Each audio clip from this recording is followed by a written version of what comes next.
New Thought Media Network.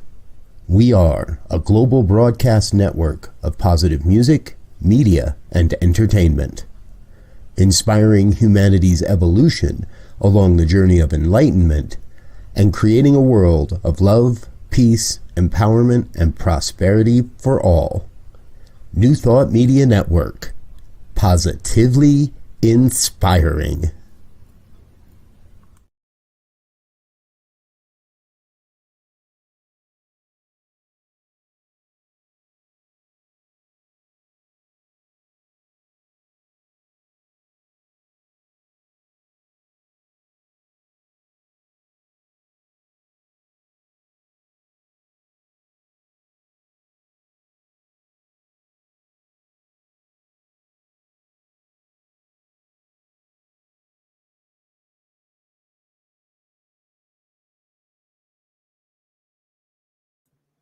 And hello again, dear ones. Reverend Robert with you over here. Rev Z right here. And this is New Thought Today. It happens Tuesdays at 2 p.m. here on the New Thought Media Network. An opportunity to get together and look at the future of New Thought, where we're going, where it's taking us, and all that hullabaloo, as it were. Good afternoon, Z. How are you doing today? Doing well. Nice sunny day in Denver, Colorado, and enjoying it. Hope we get a little snow melt before the next round comes in. Yes, everything's melting here. So and then now it's make sure it drains away too before the next snow comes. So get that water out of here at that point. So glad you're with us here, folks. This is, as I said, New Thought Today happens on Tuesday afternoons. And hey, we really would love to hear what you would like to see from this program. We've been doing this for a bit now. I think we're up to 60 or 70 episodes of this now, Z. And as we come into 2023, we have some ideas on where we'd like to take this program, but we really do want to know what it is that you'd like to see. Who would you like us to interview? What would you like us to be talking about? Feel free to join in the conversation as we go today. So, all right, Z, here we are. It's just a couple of weeks, not even a week or so into the new year. And it feels like there's a real, there's a sense I felt that in the last week of excitement, of anticipation, of an opening that, hey, this has got to be better than last year, right? This has got to be a forward progress in what's going on. Mm-hmm. Well, we talked about this, I don't know, maybe just before the new year came in, but this I've experienced in these first 10 days several synchronicities that have been eye-opening in terms of universal flow and energy and how all that's working, and it brings to mind the book The Celestine Prophecy for me, and when I'm looking at that, at the background there, that's the kind of a mindset there that where it talked about this awakening of humanity. That the first thing that would happen is that we would begin to feel and sense and experience these synchronicities everywhere, where things are happening and it's like there's no way I could have planned this. It's right on time. It's right in the sweet spot. How do we account for that? What does that mean? What is that telling me? And I feel that happening here in these first 10 days of 2023. Yeah. Yes. And I love what you bring forward. And I hadn't even thought about it with the background here today, right? But we are talking about awakening. And that's one of the conversations we have on this program regularly. And it's part of this overarching, I've said it, and we've said it in so many different ways, awakening humanity to its own spiritual magnificence. Awakening to an even greater experience of who we've come here to be, and therefore what it is we're able to accomplish. And to me, that's a big part, is being able to, that deep sense of knowing, hey, what's in front of us may look really, really big and huge, but it's something that can be accomplished. Yes. And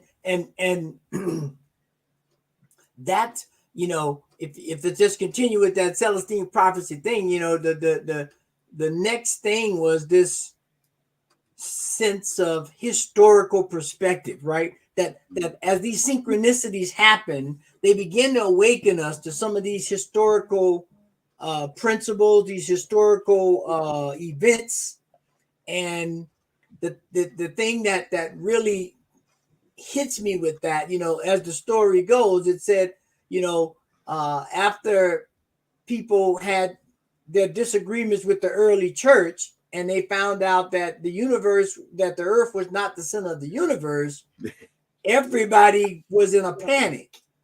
And so the thing that they sought was security, right? Because before, everything was secure under God, and now they weren't. And so what happened, they sent out the emissaries. Okay, if we're not the center, go out and find out what is. Go find these truths.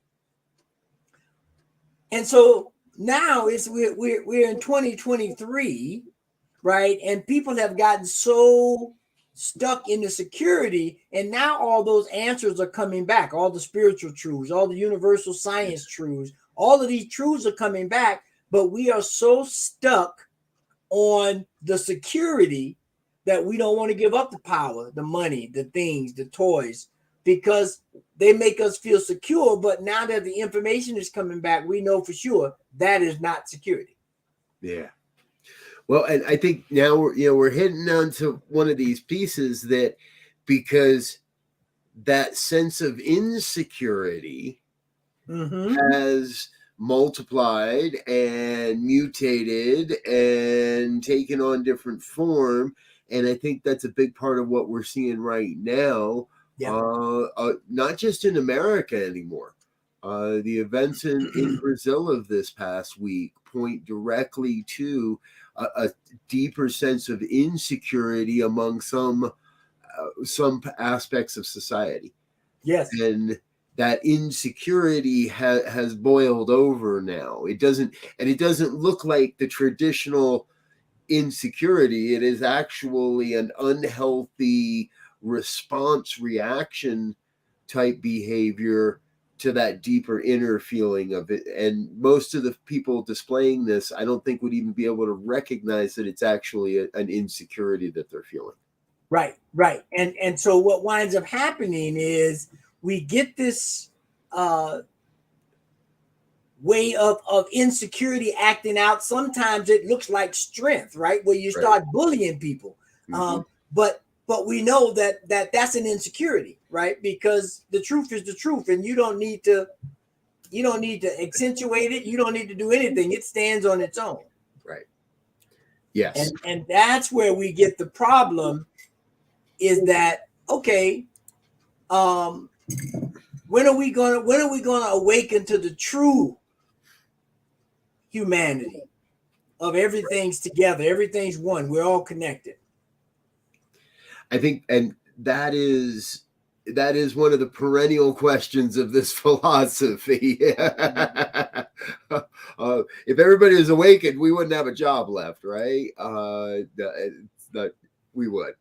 There'd be things to do, and yet that has been kind of the question in the New Thought movement for as long as I've been a part of it, 20 years now.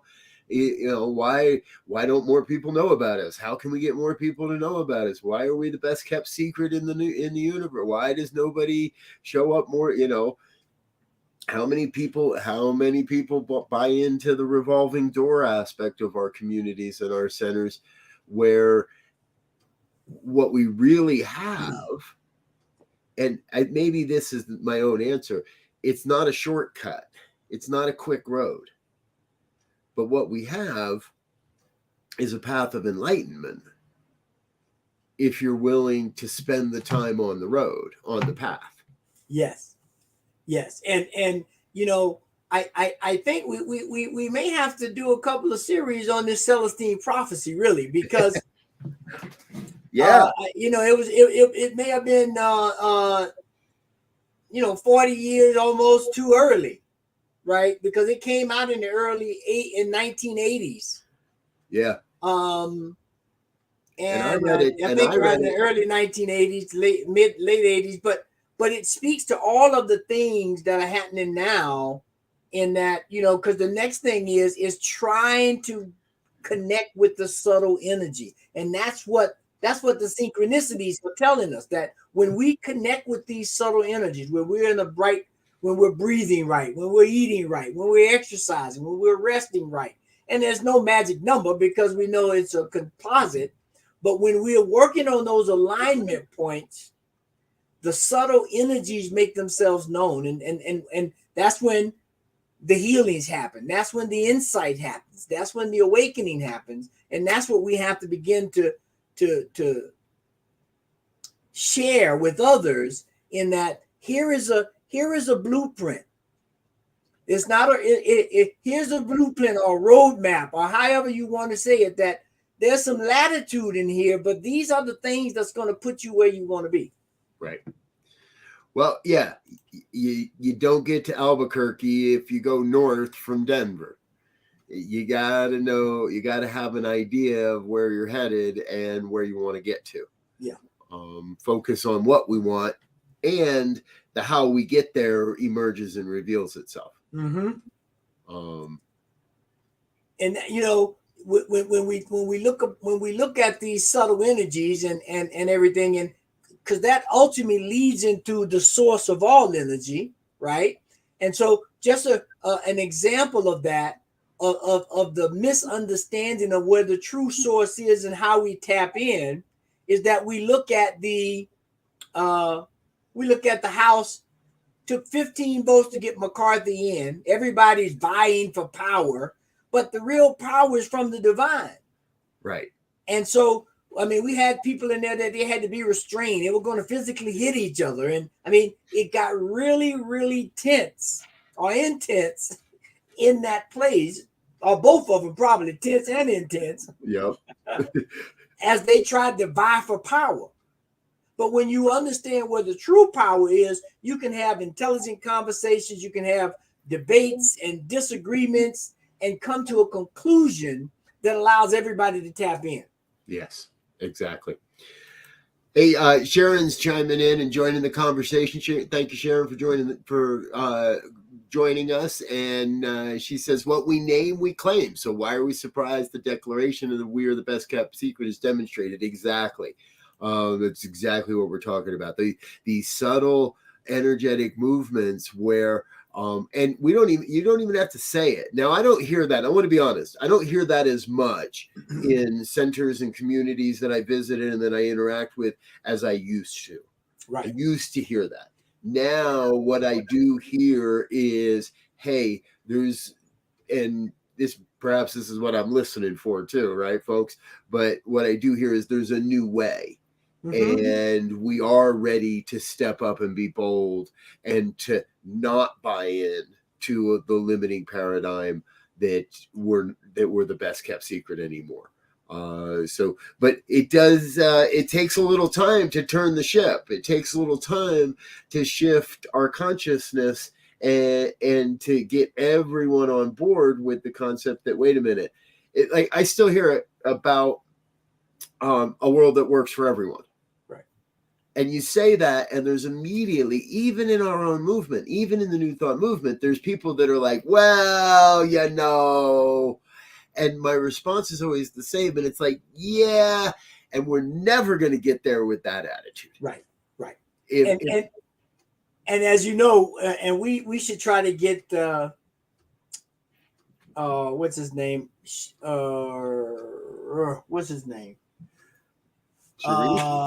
Abdullah. Yeah. We should, because he created the original statement that got popularized, and his statement was a world that works for everything. Because when we say everyone, people have a tendency to leave out the mountains and the rabbits and the dogs and the plants, and they still keep it a little bit egocentric, but we know that we are one composite planet. Everything came out of this planet. So there's no separation from it. Right. Yes.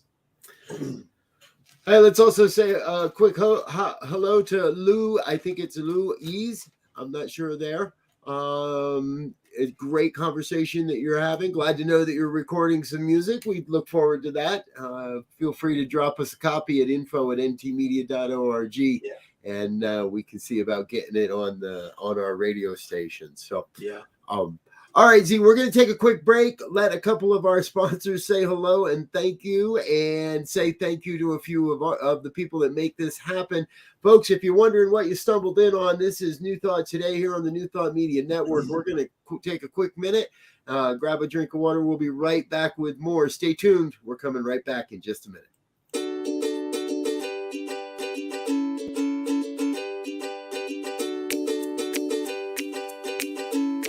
Thank you, Center for Spiritual Living Denver, for your continued support. Thank you, Center for Spiritual Living Midtown Atlanta, for your monthly contribution. Thank you, Center for Spiritual Living North Jersey, for your monthly contribution. And please help us welcome Om Center for Spiritual Living in La Mesa, California. Thank you for your monthly donation. Thank you, Center for Spiritual Living Seattle, for your most generous donation. And a special thanks to Hefferlin Foundation for your generous technology grant.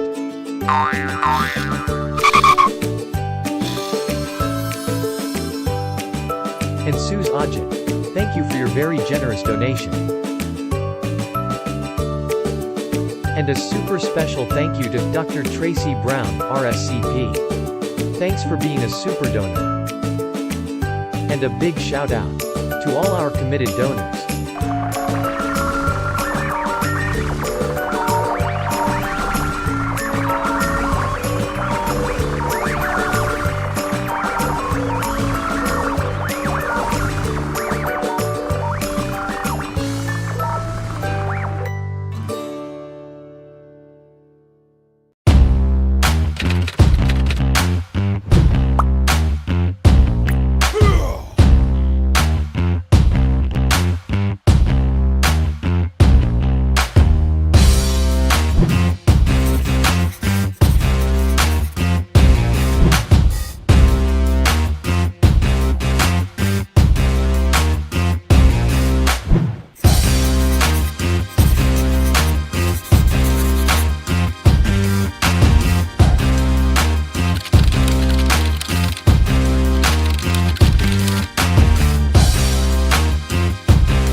We're back with more of New Thought Today here on the New Thought Media Network. I'm Rev Robert Brzezinski, my dear colleague and co-host Reverend Elzia Sekou, hanging out at the Center for Spiritual Living Denver these days.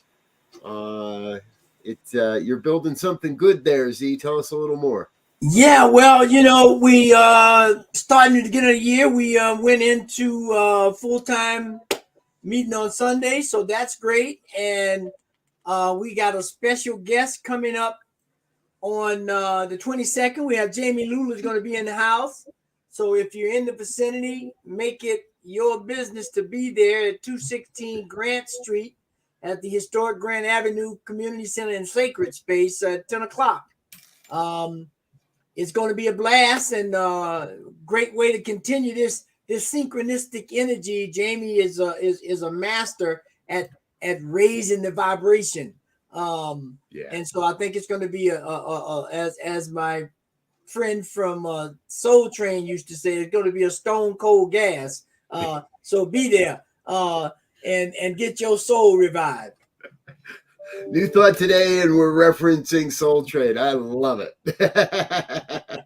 I love it. I love it. You never know how Spirit's going to show up, folks. So thanks again for being with us. All right. So we're talking today about the sense of awakening. And I'm with you that, and I'd love to hear from our audience. Should we do a series on the Celestine prophecy? Because that was an awakening book for me. It happened actually before I found the Science of Mind philosophy. I read those books, and there is that sense that the newness is upon us, that we're awakening into not just a new age or not just a new thought, but really we're awakening into a whole new life. Yes. And it's about, we say this a lot, the whole system changing into a new way of life, of how we show up for our neighbors and how we show up for those that aren't our neighbors, and how we show up in society, but also where we're choosing to get our entertainment and where we're choosing to give in our service and with our financial good. And this is, I think this is a big part of what we're all creating out here right now. Yeah, and I, again, I'm just, everything we're saying today is in line with the Celestine prophecy, because one of the things it talks about, after we understand that everything is energy, and that there's this so-called competition for the energy, it kind of breaks down society. Okay, and we know we can break it down in various ways, but it breaks it down into 4 types, right? And okay, I know people may have a problem with that, but be that as it may, they break it down into intimidators, interrogators, aloof, and oh poor me. Right. Two broad categories. And so each one of these groups use their hallmark definition to gain energy, to gain power, to gain control, to gain some sense of self by intimidating you or interrogating you or being very aloof, so that you have to get drawn in and at that point, now they got you under their control. And so we have to begin to get back to that statement of everything, a world that works for everything. And we don't need these dramas of trying to intimidate. You're not going to intimidate a lion. No one is going to intimidate that rain, and we can send blessings and prayers to everyone in California, but you are not going to intimidate that weather pattern that's coming in off the West Coast today, right? For the past week. And similarly, playing the poor me card isn't going to do you any good either. No, because the rain don't care. No, but the oh poor me, it's raining, and I sent you a boat, I sent you an airplane, I sent you a helicopter. He just kept telling me no. So it's we're in this great opportunity also in 2023, because those that have yet to awaken to the oneness are on full display and pretty easy to spot from where I sit. And our job isn't to point that out and say, oh, you're wrong, and oh, you got to live better, and but our place is to recognize there too is a place where I can just show up a little bit more compassionate, with more love, we talk a lot about unconditional love. Right. As long as, you're my people. If you're not my people, well, it maybe not so unconditionally. Maybe you got to prove a condition or two. And that's one of the biggest stumbling blocks I still see in New Thought, is we talk about unconditional love, but we're not expressing it. We're not living it.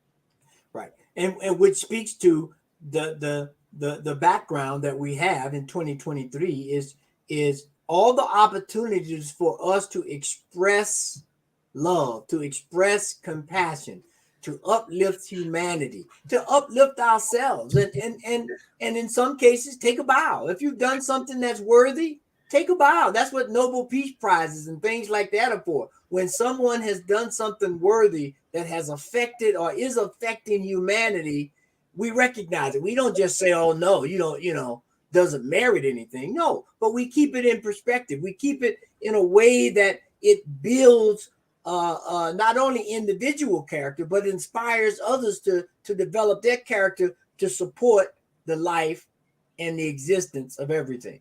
Yeah. Yes. And here's what I'm recognizing and being reminded of, not recognizing, being reminded of. It doesn't have to be difficult.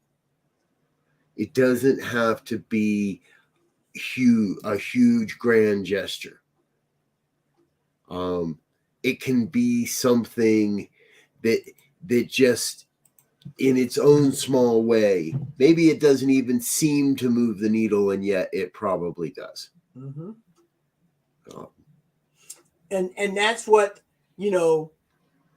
that's one of the things, I think one of the hallmark things of being in alignment or being in tune is that we begin to use our intuition, which is at its grandest level, a combination of knowledge, insight, and beliefs that go rolling around in your head, and then boom, like a jigsaw puzzle, the pieces come together and you have this insight or this intuition.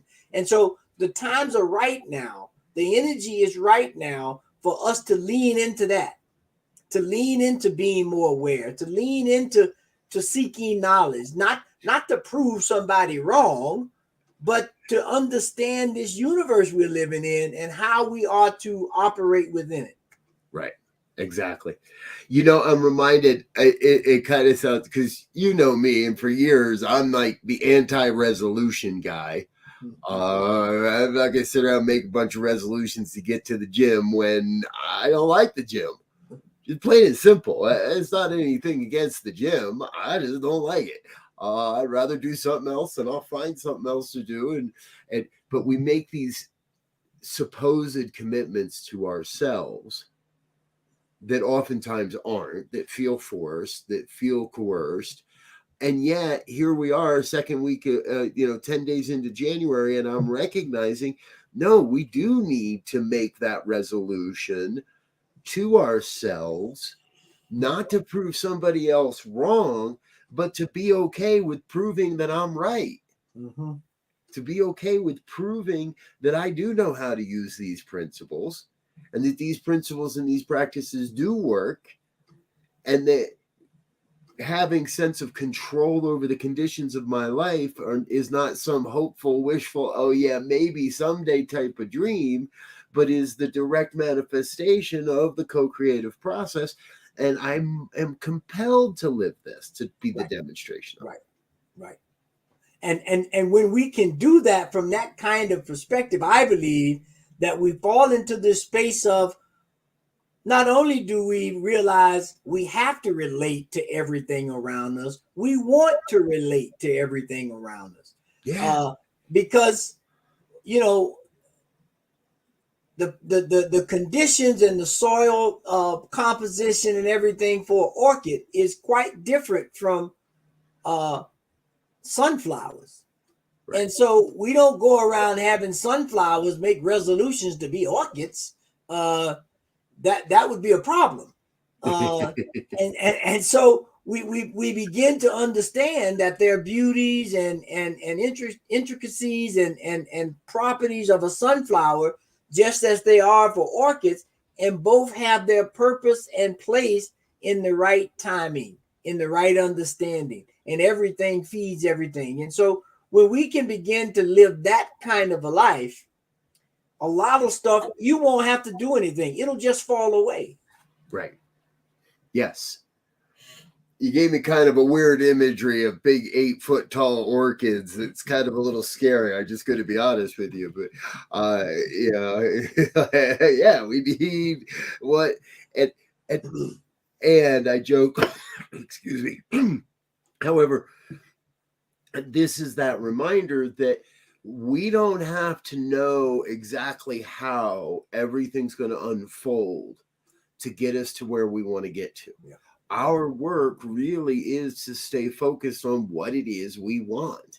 We want a world that works for all life, for everything, that works for the planet, that isn't raping the resources of the planet, which isn't contributing more to climate change.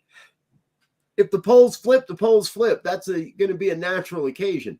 But let's take our interference out of the equation as much as possible and stay with the fact that here's the vision, and I don't know how we're going to get there, but we're going to get there. Yeah, and one way to accentuate that getting there is by what I believe they call conscious evolution. Is that we consciously make resolutions, if you will, to evolve, to begin to look at people in a different way, to look at life in a different way, to look at myself in a different way, so that it works for everything. I mean, we could take a simple example of recycling, right? Mm-hmm. Now, we know recycling is a must, because if we've come so adept that we've created plastics that'll live for 1,000 years and won't go anywhere. Right. But at the same time, they're very destructive and damaging to the environment and to other animals. Mm-hmm. And so we can make some changes in that. We can consciously evolve beyond that, right? We're doing it. We see it happening now with cars. We've moved away from gas engines because of the emissions, and we're moving towards, and we've already moved towards hybrids, but now we're moving toward full EVs, right? Yep. And so the next thing is going to be, how do we sustain that? Well, everybody's going to have a garage with a solar panel that they can plug in and get energy from the sun. I mean, it's going to, and that's conscious evolution. Right. Yes. There are vehicles in Europe that are currently being tested with complete outer shells that are photovoltaic solar, and the car charges itself as it drives, not just from regenerative energy of the batteries, but also from solar power placed on the exterior of the car. And I agree with you, and I love the term, that conscious evolution, that we are not only conscious that it's happening, right?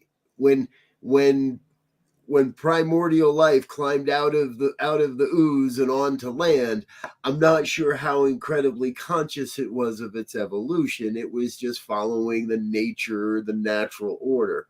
But as we evolve, humans and I do believe other species on the planet, dolphins, others, are consciously making the choice of how we evolve.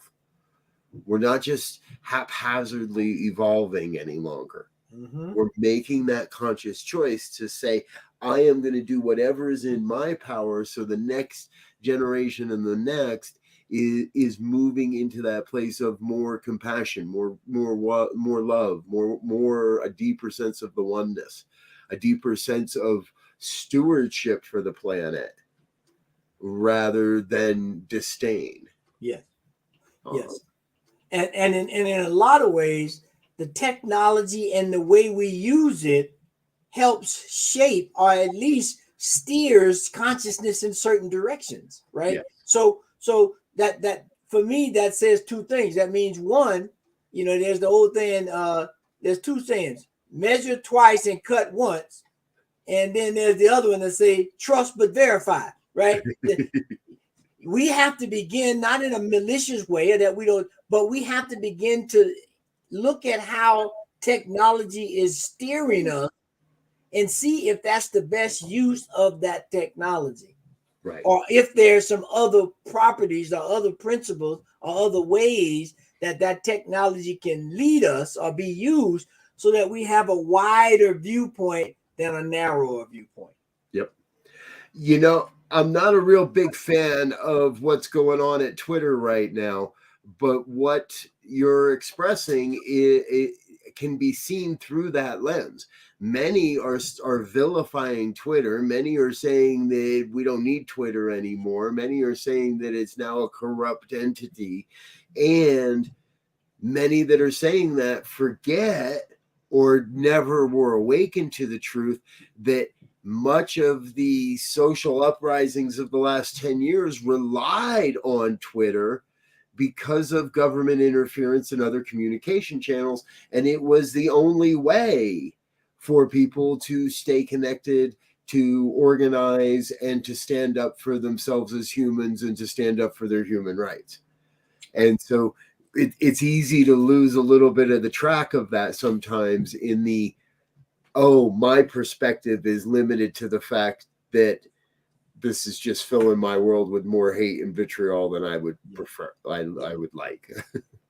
Yeah. And that really makes it interesting because, you know, there's a perfect example of a tool or technology that was very helpful in getting the word around, and then it got co-opted, right? Right. It was a great way of getting short news blasts or short alerts or different things like that to a mass amount of people to help with whatever was needed. But now, you know, people are hijacking it for, you know, subversion or for racist principles or you know, or as my teenager would say, capitalism. Yeah. Yeah. You know, and here's the thing.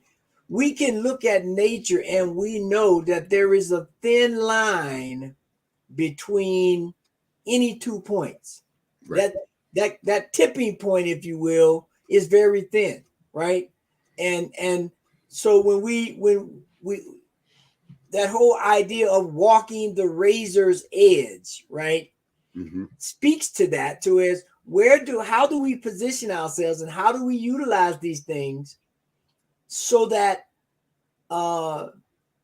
they're not in extremes and become polarized and used for one extreme or the other, whatever that extreme may be, right? Because you can say you can go to the evil side, right, and that's bad, or you can go to the Puritan side, and we know what Puritan did to ladies in the New World up there in New England and all of that. So it is the balance between any one thing that creates that sweet spot. Yeah, exactly. So there's a Goldilocks zone. Yes. Right? We can't be divine without being human. And we can't be human without a piece of the divine. Yeah. And when we try, we get really weird results. Yeah, it's trying to making a cake with no baking powder. I mean, it doesn't rise. It just sits, you know, it's like, right. Okay, it might taste good, but that ain't a cake, okay? Did you ever play Dungeons and Dragons? A little bit, not a lot. I played enough to know, and I had a lot of fun with it, and my kids have gotten into it in the past couple of years, and through it, I've been reminded it's really hard to be chaotic evil. It's really a hard. People come, oh, I could just do whatever. Like, no, to truly embrace what it means to live in that way, even through your imagination and your character, can be very, very difficult to always be exactly that. Yeah. And on the opposite side, the characters that play that lawful good card can be so many times like, no, you would not do that because that is outside your perspective. You would never perceive that you could do that because that's so far outside of the lawful good realm or from outside the chaotic evil realm. You would sit there and laugh as your friend dies, not try to help, not offer a potion of healing to him, and those kinds of things. Now, luckily, this is real life. We don't play it like that. But we do in some ways. We forget, or we step outside of who we are to try to be who we think we should be. Yes. You know, I was watching a program the other day, and this goes to this whole idea of awakening, right? That, you know, when you look at people who do terrible things, and I mean, we can label it however you want to try to do that. But the thing that stuck out to me was you think of someone who's doing some kind of heinous crime. Mm-hmm. You think about the mindset that person has to be in to do some of the gruesome things that people are reported to be doing and have done. And for me, I'm sitting there thinking, this is not normal. I mean, you have to be way off center to do some of these things and not feel anything. Or if you don't, or if you can't hide it, sooner or later it's going to catch up to you. Yeah. The extreme sense of separation. Yeah. That is so separate from anything that I could take life. Mm-hmm. And take it maliciously, take it in ugly ways, take it in, and those that do it again and again and again. Yeah. And what we also know is not any one of them is actually beyond redemption. Right. But it can't be forced and it can't be legislated. And incarceration doesn't necessarily help the matter. No. And if the person isn't willing to take the step, then incarceration is by all means is the necessity for the betterment of society. Yeah. Yeah. We walk razor's edge on so many aspects of human life. And it all stems from that little piece, that sense of separation, and how deeply ingrained that may be or not. Mm-hmm. Right? So let's all get together and give each other a hug. Yeah. And that's it. Because what we have to begin to do is we have to begin, I believe, to re-articulate these principles mm-hmm. and present them in new ways, right? Yeah. In novel ways, in ways that people may not think about them being used for that or in that way or for that thing.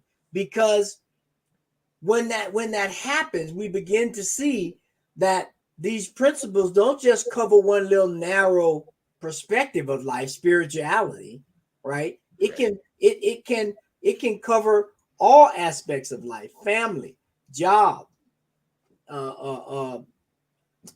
invention making, all these things, because it comes from a oneness, it comes from a wholeness. And that's what I'm feeling in this 2023. And I'm going to do everything I can to accentuate this whole idea of we have to bring a spiritual nature back to everything. Mm-hmm. See, I think what happened in some of those Puritan days, when we had these religions that had these Puritan ideas, they looked at the so-called indigenous or primitive neighbors and thought that they were worshiping a tree and all of that, but they weren't.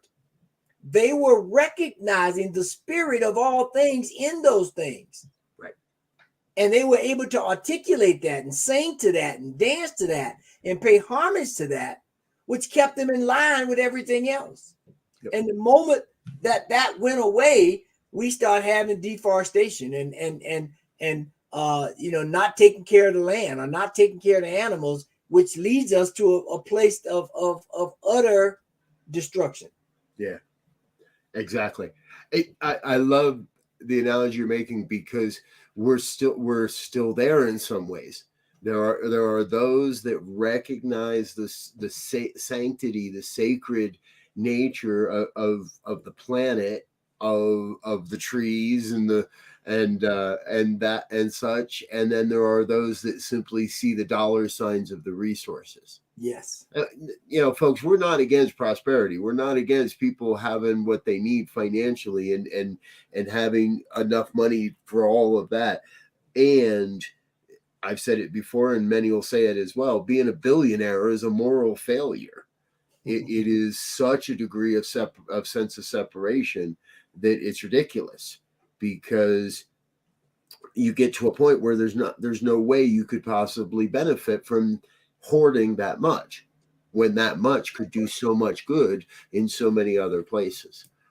So we get to this recognition, I think, that if I'm not giving myself to the nature of the planet, to just at least saying, okay, enough. We've extracted enough coal. I'm pretty sure we've extracted enough oil. But because we didn't know, we didn't have the technology, we didn't have the awareness. Right. Now we do. Now we Right. don't need those old modalities. Right. In as humans, we made blood sacrifice, and we sacrificed animals, and in some cultures we sacrificed human life to appease a god of some sort. Now we have not only the knowledge but the technology that we don't have to do that. Right. But we still have to honor that it is the solstice, and that the tides do change, and that nature does shift, and that sometimes the snows come early and deeper than normal. Yeah. And you bring to mind, I saw this, and I would suggest this to everyone that's listening now or may listen later. I saw a program on PBS this week called First Contact, an Alien Encounter. And if you get an opportunity, I don't know how long they keep them around, but go watch it. It's a dramatization, if you will, of First Contact as told by astrophysicists, astroarchaeologists, physicists. So they're looking at real astronomical and physical things of how this universe was created, and what would it be like to have another encounter. And they bring and they base it around the I think it was in the mid 70s, 77, 78, when they had what they called the wow contact, where they got a consistent signal from outer space that was beyond coincidence. And they go on, and it's a marvelous way to look at astronomy and astrology and the creation of this universe. Because one thing they use some of the images and information that they've received from the James Webb telescope.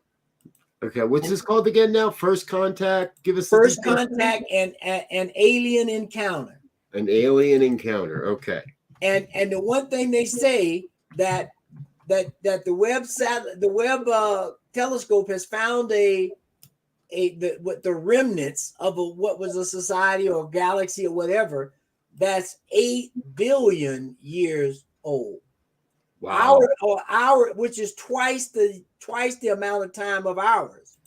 Right. So they're speculating. Where are we now?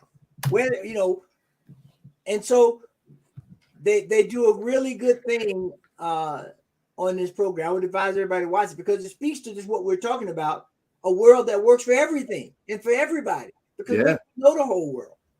Exactly. All right, folks, I left a comment, a link in the comment box. It's on PBS, so you can find it on your local PBS website as well.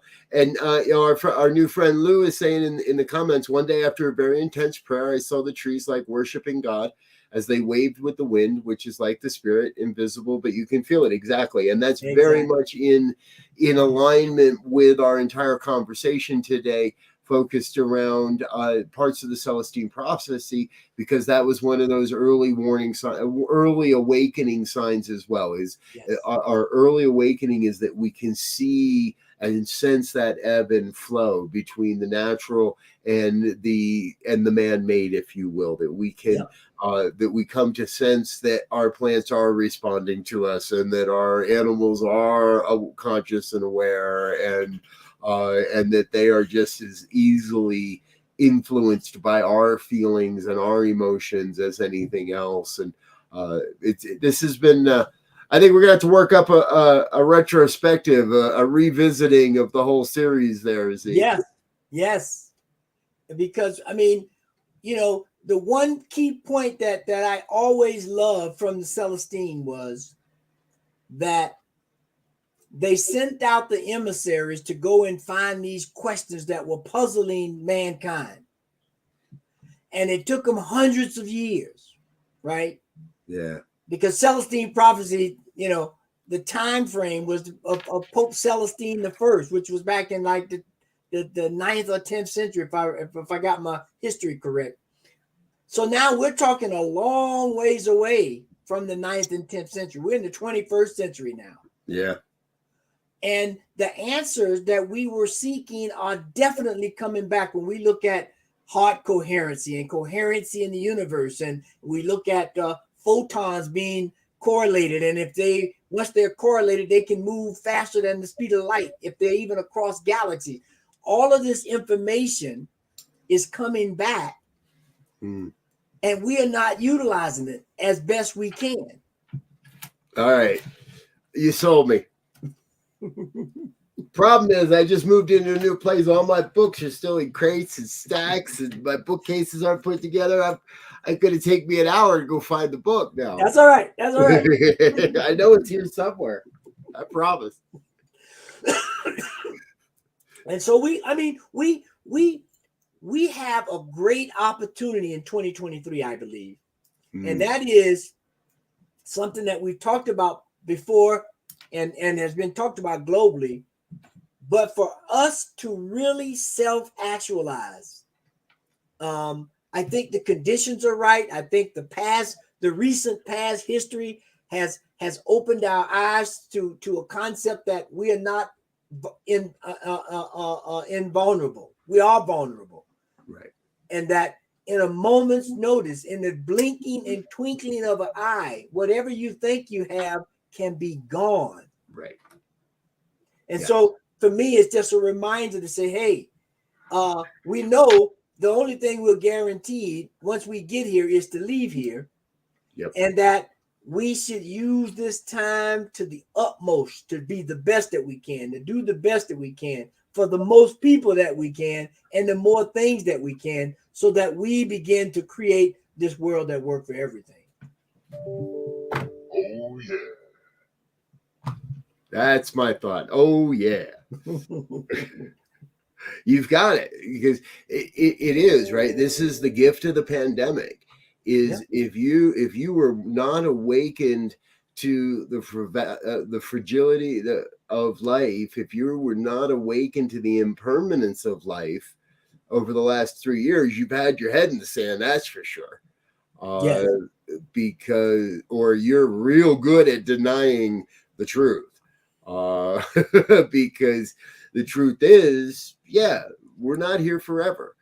And our only legacy can possibly be the impact that we make through the love that we are, through the light that we are.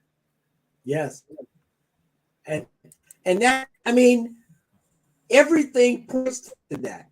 Everything points to the that exists simultaneously in my mind. We're more than we think we are. We're more than beneath than meets the eye, and that there is an energy, a spirit, a source. I mean, we can call it many things, but there is something here that animates and activates and magnetizes and creates affinities across the universe. And when we can tie those two things together, that there is a power, present energy that we can tie into, and that we are more than meets the eye, especially when we allow this energy, this force, this spirit to activate us, which is going to do anyway. It's like if I'm a light bulb and you put more wattage through the light bulb than I'm supposed to get, I'm going to blow up. Mm-hmm. But if I get the right amount, not only am I going to shine bright, I'm going to last long because I'm getting just the right amount in that sweet spot, walking the razor's edge. We have that opportunity right now. Mm-hmm. And I, for one, choose not to squander that. Amen. And my belief is there is a growing number of people that feel exactly the same way, that come, borrow an old phrase, come hell or high water, they're going to use those gifts and those skills and those talents that they have and that are unique to them to create this world that works for all life. And I guarantee you, and just to take that hell or high water, I guarantee you right now, there are individuals and collective groups in California and that whole West Coast that are looking at ways for this not to be as bad next time, looking at ways to utilize what has happened right now for the betterment. Yeah. In the midst of the loss and the death and all of the sorrow that's going on, there are individuals who are saying this is an opportunity for us to make a better whatever, or do something differently to save more people. Now, folks, we could go off on that topic for hours. However, our time is about up here today. So we want to thank you for being with us. But yes, no matter what adversity may come your way, there is a seed inside of it. It's calling us to explore and express the greatness and a new way of being. And that's what we're about here on New Thought Media Network. And that's what we're about here on this program, New Thought Today. If you'd like to become a part of our community, please head on over to our website, ntmedia.org. Click on the link that says donate and become part of our financial good. Give a donation of any size. We'll make sure we say thank you to you in that way. And drop us an email, ministertalk@ntmedia.org. Let us know who you'd like to see on this program. Who should we interview? Who should we be talking about in the world of spiritual leadership around these topics? Who should we be talking about any topic? But let us know. We'd be more than happy to hear from you on that. Z, before we wrap it up, any final thoughts? I go out, everyone, and figure out how to tap into the source of the divine mind of God and activate it within ourselves. Whatever that is, reading, writing, going hiking, whatever it is, teaching, find it and bring it so that we can benefit. Amen. I'm going to leave it at that. Thank you for being with us. We're out of here for now. Until next time, I wish you peace and richest blessings. Bye now.